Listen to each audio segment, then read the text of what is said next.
ఉత్తర తెలంగాణ వరప్రదాయాన్ని శ్రీరామ్ సాగర్ అడుగంటిపోతుంది. ప్రాజెక్టులో 13 టీఎంసీల నీరు మాత్రమే ఉండడంతో రైతుల్లో కలవరం మొదలైంది. ఖరీఫ్లో పంటలకు నీరు అందుతుందా లేదా అనే అనుమానాలు వ్యక్తమవుతున్నాయి.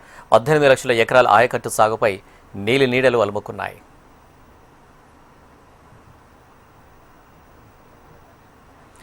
శ్రీరామ్ సాగర్ ప్రాజెక్టు నీటి మట్టం రోజురోజుకు తగ్గిపోతుంది. గోదావరి పరివాహక ప్రాంతంతో పాటు మహారాష్ట్రలో వర్షాలు కురిస్తేనే శ్రీరామ్ సాగర్ ప్రాజెక్టులోకి నీరు వస్తుంది.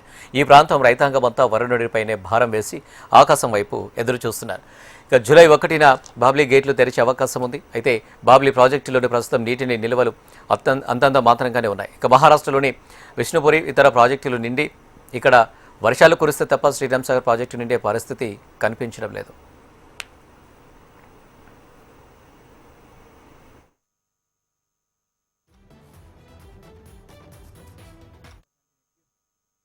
శ్రీరామ్ సాగర్ ప్రాజెక్టు పూర్తిస్థాయి నీటి మట్టం 80 టీఎంసీలు కాగా ప్రస్తుతం 13 టీఎంసీలు నీటి నిల్వ ఉంది. డెడ్ స్టోరేజీకి 5 టీఎంసీలు, తాగునీటికి 5 టీఎంసీలు పోను మిగిలేది 3 టీఎంసీలే. గత ఏడాది ఇదే సమయానికి 12 టీఎంసీలు ఉన్న నీటి మట్టం ఈ ఏడాది 13 టీఎంసీలు ఉంది. అయినా రాబోయే వర్షాభావ పరిస్థితుల్లో ప్రాజెక్టు కింద పంటల సాగు ప్రశ్నార్థకంగా మారనుంది. ప్రాజెక్టు కింద ఉమ్మడి కరీంనగర్, వరంగల్, నిర్మల్, ఖమ్మం, నల్గొండ జిల్లాల ఆయకట్టు ఉంది. వరద కాలువ పరిధిలో జగిత్యాల జిల్లాలోని కూరుట్పల్లి, మిట్పల్లి తదితర మండలాలకు సాగునీరు అందుతుంది. జగిత్యాల జిల్లాలో సుమారుగా 3 లక్షల ఎకరాలు, ఉమ్మడి నిజామాబాద్ జిల్లాలో 1,60,000 ఎకరాలు, ఆదిలాబాద్ జిల్లాలో 1,40,000 ఎకరాలు, కరీంనగర్ జిల్లాలో 6,72,000 ఎకరాలు, వరంగల్ జిల్లాలో 4,71,000, ఖమ్మం జిల్లాలో 1,28,000, నల్గొండలో 2,87,000 ఎకరాలు, మొత్తం 18 లక్షలకు పైగా ఎకరాల్లో శ్రీరామ్ సాగర్ ప్రాజెక్టు కింద పంటలు సాగవుతున్నాయి. ముఖ్యంగా వరి సాగు అధికంగా ఉంటుంది. వ్యవసాయ బోరు బావులతో పాటు అక్కడక్కడ చెరువులు, కుంటలు శ్రీరామ్ సాగర్ ప్రాజెక్టు నీటి ద్వారానే నింపుకుంటారు. ఇక శ్రీరామ్ సాగర్ ప్రాజెక్టు ప్రస్తుత నీటి మట్టంతో ఖరీఫ్ పంటల సాగు ఎలా ఉంటుందోనని ఈ ప్రాంత రైతాంగం ఆందోళన చెందుతోంది.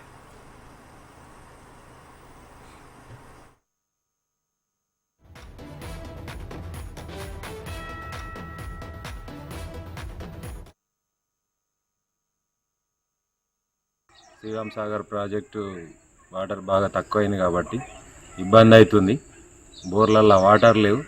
గంగల మా తడపాకల గ్రామం, గంగల కూడా వాటర్కి కూడా బాగా ఇబ్బంది అవుతుంది. నార్లు పోసినప్పుడు కానీ మొక్కలకు ఎండిపోతున్నాయి, బాగా ఇబ్బంది అవుతుంది. వాటర్ ఖరీఫ్ సీజన్ చాలా రోజులు అవుతుంది. బోర్లల్లో వాటర్ లేక మొక్కలు కూడా వేయడం లేదు. చాలా రైతులకు బాగా ఇబ్బందికరంగా ఉంది. డ్యామ్లో కూడా డెడ్ స్టోరేజ్కి వచ్చింది కాబట్టి చాలా ఇబ్బందికరంగా ఉంది. వర్షాలు పడకపోతే రైతులకు మరీ ఇబ్బందికరంగా ఉంటుంది. సుప్రీంకోర్టు ఇచ్చిన ఆదేశాల మేరకు జూలై 1వ తేదీ నుండి అక్టోబర్ 31 వరకు బాబ్లీ గేటు ఎత్తుతారు. గతంలో బాబ్లీ ప్రాజెక్టు గేట్లు ఎత్తడంతో కొంతమేర నీరు శ్రీరామ్ సాగర్ ప్రాజెక్టులోకి చేరిన సందర్భాలు ఉన్నాయి. ఈసారి మహారాష్ట్రలోని వర్షాలు తక్కువగా కురవడంతో అక్కడ విష్ణుపురి ఇతర ప్రాజెక్టులలో నీటి నిల్వలు అంతంత మాత్రంగానే ఉన్నాయి. ఇక జూలై 1న బాబ్లీ ప్రాజెక్టు గేట్లు ఎత్తడానికి శ్రీరామ్ సాగర్ ప్రాజెక్టులో నీటి మట్టం మరింత తగ్గే అవకాశాలు ఉన్నాయి. అక్కడి నుంచి ప్రాజెక్టులోకి నీరు వచ్చే అవకాశాలు లేకపోవడంతో రైతులు వర్షాలపైన భారం వేయాల్సిన పరిస్థితి ఏర్పడింది. వాటర్ తోటి బాగా ఇబ్బంది ఉంది. వర్షం పడితేనే మాకేమన్నా పంటలు పండుతాయి, లేకుంటే బాగా ఎప్పుడు ఊహించని విధంగా డ్యామ్లా బాగా తక్కువ అయిపోయినాయి. వాటర్ మొత్తం నల్ల మట్టి తీసేసుటకు మొత్తం బాగా ఇబ్బందికరంగా ఉంది.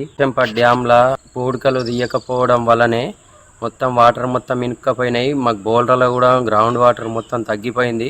పంటలు వండే పరిస్థితి లేదు. ఎప్పుడు ఊహించని విధంగా ఇంత తగ్గిపోయినాయి వాటర్. బాగా ఇబ్బందికరం అవుతుంది మాకు రైతులకు. వర్షాలు పడితేనే పంటలు వండే పరిస్థితి ఉంది, లేదంటే ఏం చేయలేం రైతుల మీద.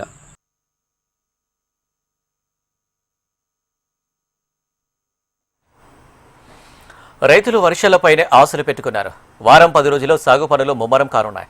ఇప్పటికే నారుమడులను రైతులు సిద్ధం చేసుకున్నారు. ఇంకా శ్రీరామ్ సాగర్ ప్రాజెక్టుకు సంబంధించి సాగునీటి విడుదలపై ఎలాంటి ప్రణాళిక సిద్ధం కాలేదు. నిజామాబాద్ జిల్లాలో 5 లక్షలకు పైగా ఎకరాల్లో పంటలు సాగు చేసేందుకు వ్యవసాయ శాఖ అధికారులు అంచనాలు సిద్ధం చేశారు. ఇక జిల్లాలో శ్రీరామ్ సాగర్ ప్రాజెక్టు కింద 1,70,000 ఎకరాలకు పైగా పంటల సాగు ఆధారపడి ఉంది. ప్రాజెక్టు నీటి మట్టం రోజురోజుకు తగ్గుతుండటంతో జిల్లాలో ఖరీఫ్ పంట సాగుపై రైతులు తీవ్రంగా ఆవేదన వ్యక్తం చేస్తున్నారు.